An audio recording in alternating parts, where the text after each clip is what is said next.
Hello વિદ્યાર્થી મિત્રો, સ્વાગત છે તમારા બધાનું મારી યુટ્યુબ ચેનલમાં। આજના આ વિડીયોમાં આપણે રેવન્યુ તલાટીની મુખ્ય પરીક્ષાના અભ્યાસક્રમ વિશે ચર્ચા કરીશું। આ અગાઉના વિડીયોમાં આપણે છે એ રેવન્યુ તલાટીનું પેપર 1 ગુજરાતી અને પેપર 2 અંગ્રેજીના સિલેબસ વિશે ચર્ચા કરી ચૂક્યા છીએ, તો એ વિડીયો પણ અવશ્ય જોઈ લેવો।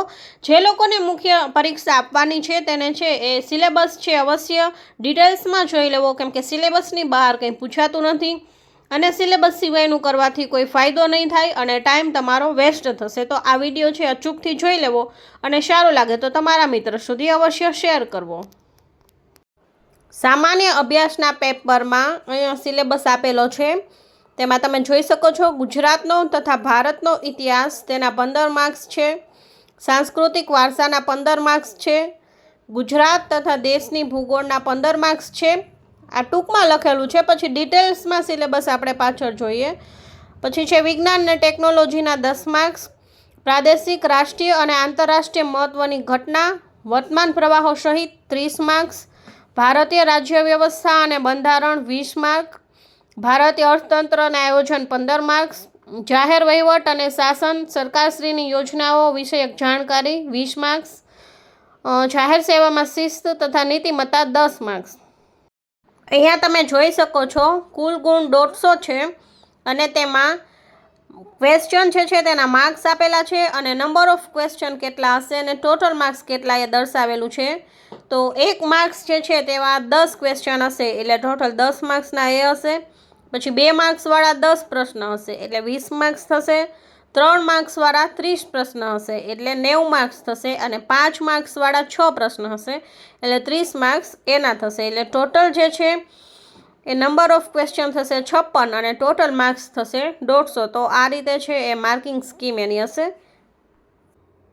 અહીંયા GSSSBની ઓફિશિયલ વેબસાઇટ ઉપર મહેસૂલી તલાટી વર્ગ 3ની મુખ્ય પરીક્ષા જનરલ સ્ટડીઝના પેપરનો વિગતવાર અભ્યાસક્રમ તમને અહીંયા મળી જશે। આપણે છે એ નોર્મલ જોયું કે કઈ રીતનું પૂછાય છે, કયા પ્રશ્નના કેટલા માર્ક્સ છે। હવે ડિટેલ્સમાં જોવું હોય તો અહીંયા વેબસાઇટ ઉપર તમને જે છે આ PDF મળી જશે। જેમાં આપણે જોઈએ તો પેપર 3 છે એ સામાન્ય અભ્યાસનું હશે, એના માર્ક્સ હશે 150, માધ્યમ છે ગુજરાતી અને સમય છે 3 કલાક। તો જોઈએ કે ગુજરાતનો તથા ભારતનો ઇતિહાસ એમાં શું પૂછાઈ શકે, તો તેમાં આવી શકે સિંધુ ખીણની સંસ્કૃતિ, વિશેષતા, મહત્ત્વના સ્થળો, સમાજ, સંસ્કૃતિ, કલા અને ધર્મ। પછી વૈદિક યુગ પૂછાઈ શકે, તેમાં જે વૈદિક યુગ છે પ્રારંભિક અને ત્યારબાદના વૈદિક સમયની ઝાંખી। પછી જૈન ધર્મ અને બૌદ્ધ ધર્મ બંને પૂછાઈ શકે, તેનો ઉદ્ભવ કઈ રીતે થયો તેને લગતું તત્વજ્ઞાન અને એનો વિસ્તાર કઈ જગ્યાએ ફેલાયેલો હતો એ પૂછાઈ શકે। નંદવંશ વિશે પૂછાય છે, સંક્ષિપ્ત ઇતિહાસ અને યોગદાન। પછી મૌર્ય સામ્રાજ્ય વિશે ખાસ પૂછાય છે, તેની સિદ્ધિ, શાસન વ્યવસ્થા અને મહત્ત્વના શાસકો, એમાં ખાસ ચંદ્રગુપ્ત મૌર્ય અને સમ્રાટ અશોક। પછી ગુપ્ત સામ્રાજ્ય વિશે પૂછાય છે, તેમાં છે ભારતનો સુવર્ણ યુગ, વિજ્ઞાન, કલા અને સાહિત્યમાં યોગદાન। પછી વિજયનગર સામ્રાજ્ય પૂછાય છે, તેમાં કલા, સ્થાપત્ય અને આર્થિક પ્રગતિમાં યોગદાન। પછી ગુજરાતના મુખ્ય વંશો, તેમાં છે તેમની શાસન વ્યવસ્થા, સાંસ્કૃતિક યોગદાન અને વિજ્ઞાન ને ટેકનોલોજીમાં પ્રગતિ। પછી છે શૈક્ષણિક સંસ્થા વિશે પૂછાય છે, જૂની પ્રાચીન ભારતની, એમાં આવશે તક્ષશિલા, નાલંદા, વલ્લભી, એનું માળખું, મહત્ત્વ અને પ્રદાન એ બધું પૂછાઈ શકે। પછી છે યુરોપિયન તાકાતોનું આગમન, એમાં છે પોર્ટુગીઝ, ફ્રેન્ચ, ડચ, અંગ્રેજ શાસન, બ્રિટિશ શાસન અને એની બધી જે પદ્ધતિ હતી એ રયતવાળી, મહારવાળી, સેટલમેન્ટ, પરમેનન્ટ એ બધી, અને ઉપનિવેશક સિસ્ટમ, પરિચય અને પ્રભાવ। પછી છે 1857નો સંગ્રામ શા માટે થયો તેનું મહત્ત્વ। પછી ઇન્ડિયન નેશનલ કોંગ્રેસ એ સામાજિક ધાર્મિક સુધારણા, રાષ્ટ્રવાદ એ બધું પૂછાશે। પછી છે ગાંધીજીનો ઉદય, ગાંધીજી વિશે પૂછાશે। પછી સરદાર પટેલનું પૂછાઈ શકે, તેમાં સરદાર પટેલે જે રજવાડાઓના વિલીનીકરણમાં જે યોગદાન આપ્યું એના વિશે ખાસ પૂછાશે। પછી ભારતના ક્રાંતિકારી વિશે પૂછાશે, એમાં ખાસ ભગતસિંહ, ચંદ્રશેખર આઝાદ, સુભાષચંદ્ર બોઝ અને આઝાદ હિન્દ ફૌજ। પછી સ્વતંત્રતા પછી ભારતમાં શું થયું એમાં ખાસ ને ખાસ ઇમ્પોર્ટન્ટ છે મહાગુજરાત આંદોલનનો એક પ્રશ્ન તો હશે જ અને છે મહત્વપૂર્ણ ઘટનાઓ। પછી બીજું છે એ સાંસ્કૃતિક વારસો, તેમાં ગુજરાતને ખાસ પ્રાધાન્ય આપવામાં આવશે, ભારતનું એટલું બધું હશે નહીં। તો તેમાં છે એ ભારતીય સંસ્કૃતિ કેવી હતી, તેની કલા, સાહિત્ય કલા, શિલ્પકલા, સ્થાપત્ય કલા એ બધી જ કલા વિશે પૂછાશે. અને ભારતના સમાજ જે છે તેના લક્ષણો, કેવો ભારતીય સમાજ પહેલાં હતો, પ્રાચીન સંસ્કૃતિ વિશે પૂછાશે.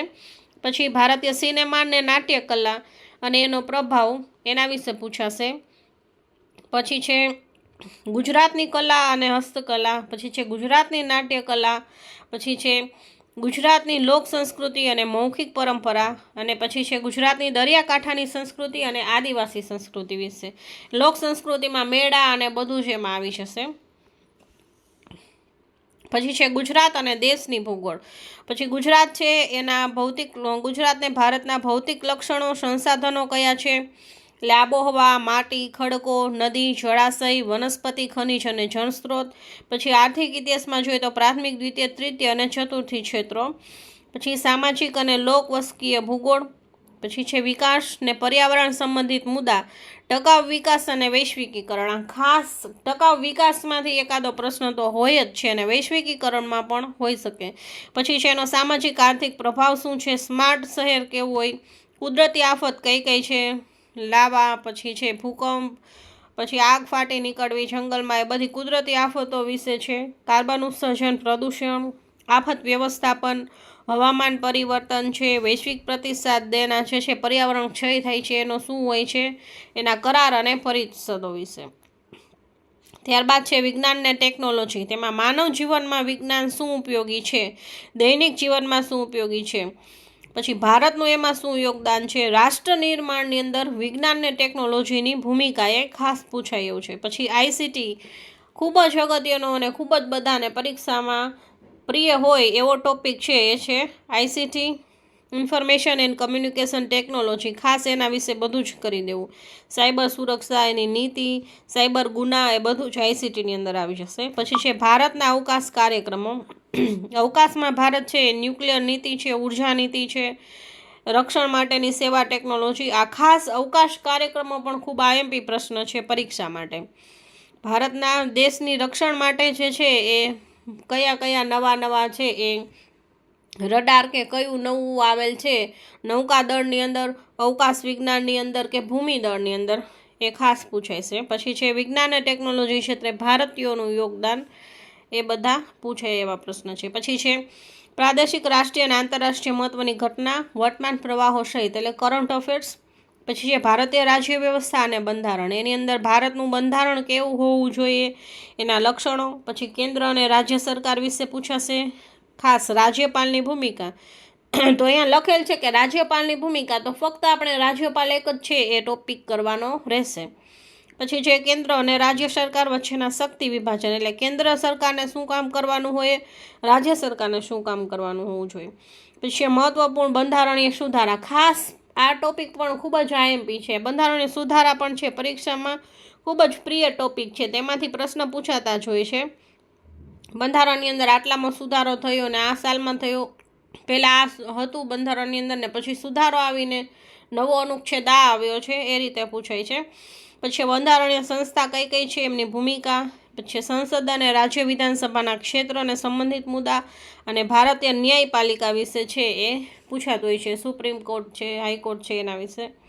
પછી ભારતીય અર્થતંત્ર અને આયોજન. તેમાં ભારતની આર્થિક વ્યવસ્થા, આયોજનની પ્રથા, રાજ્ય અને કેન્દ્ર સરકાર છે એમાં આર્થિક પ્રદર્શન અને સુધારા વિશે પૂછાય છે. નાણાકીય વ્યવસ્થાના નિયમન માટેનું માળખું, એના ધોરણો અને નીતિ વિશે પૂછાય છે. પછી છે ભારતીય જાહેર કર વિશે પૂછાય છે. જાહેર નાણાં એટલે કર સિસ્ટમ, જાહેર ખર્ચ અને દેવા વિશે પૂછાય છે. પછી છે ગ્રામ વિકાસ અને ગ્રામીણ વ્યવસ્થા, પડકાર અને નીતિ. પછી છે વિદેશી વ્યવહારો, ગુજરાતની આર્થિક સ્થિતિ, માળખાકીય વિકાસ. આ બધું છે વિમાન, રસ્તા, ટેલિકમ્યુનિકેશન, એ બધું જ ભારતીય અર્થવ્યવસ્થાની અંદર છે એ પૂછાશે. પછી છે જાહેર વહીવટ. જાહેર વહીવટની અંદર અને શાસન સરકારશ્રીની યોજનાઓ વિશે એક જાણકારી, જેમાં આવશે જાહેર પ્રશાસનનો અર્થ, સ્વભાવ અને વ્યાપ. પછી લોકશાહીમાં નાગરિક સેવાની ભૂમિકા. પછી છે રાજ્ય સરકારની નીતિ અને હસ્તક્ષેપ. પછી છે વિકાસ પ્રક્રિયા, વિકાસ કઈ રીતે થશે, નાગરિક છે, બિન સરકારી સંસ્થા, અન્ય હિતધારકોની એમાં વિકાસ કરવામાં તેની પ્રક્રિયા શું છે એક નાગરિકની, એવું પૂછાઈ શકે. પછી છે સુશાસન અને ઈ ગવર્નન્સ, પછી છે અધિકારો સંબંધિત મુદ્દા, આ ખાસ આઈએમપી ટોપિક છે. માનવ અધિકાર શું છે, મહિલા અધિકાર વિશે પૂછાય. અનુસૂચિત જાતિ જનજાતિના અધિકાર, બાળકોના અધિકાર માટેનો અનુચ્છેદ કયો છે એ પણ પૂછાય. પછી મહત્વપૂર્ણ આંતરરાષ્ટ્રીય સંગઠનો અને તેમની માળખાકીય કામગીરી. પછી છે જાહેર સેવા ક્ષેત્રે શિસ્ત તથા નીતિમત્તા, એથિક્સ વિશે. તો એમાં પૂછાઈ શકે નૈતિકતા અને માનવીય સંબંધ. પછી છે વલણ એટલે મૂળભૂત તત્વ અને તેનું માનવ વર્તન પર પ્રભાવ. પછી છે ભાવનાત્મક બૌદ્ધિકતા, તેની સમજ અને તેનો વહીવટમાં ઉપયોગ. પછી છે માનવ મૂલ્ય એટલે કે પરિવાર, સમાજ અને શિક્ષણ જે છે તેની શું ભૂમિકા છે, તેનાથી આપણને શું ફાયદો થાય એના વિશે. પછી છે નૈતિકતા સાથે સંબંધિત પ્રશ્નો અને પડકારો, ભ્રષ્ટાચાર વિરોધી સિસ્ટમ, લોકપાલ અને લોકાયુક્ત. તો આ જે હતો એ સિલેબસ હતો સંપૂર્ણ સામાન્ય અભ્યાસ વિશેનો. જો તમને વિડીયો સારો લાગ્યો હોય તો તમારા મિત્રો સુધી અવશ્ય શેર કરજો અને ચેનલને સબસ્ક્રાઈબ કરવાનું ભૂલશો નહીં. અને આવા જ વિડીયો જોવા માટે મારી ચેનલને જોતા રહેજો. અને જો કોઈ પણ પ્રશ્ન હોય તો કમેન્ટ બોક્સમાં અવશ્ય જણાવજો અને સિલેબસ મુજબ જ તૈયારી શરૂ કરજો. અને પરીક્ષા માટે બધાને ઓલ ધ બેસ્ટ.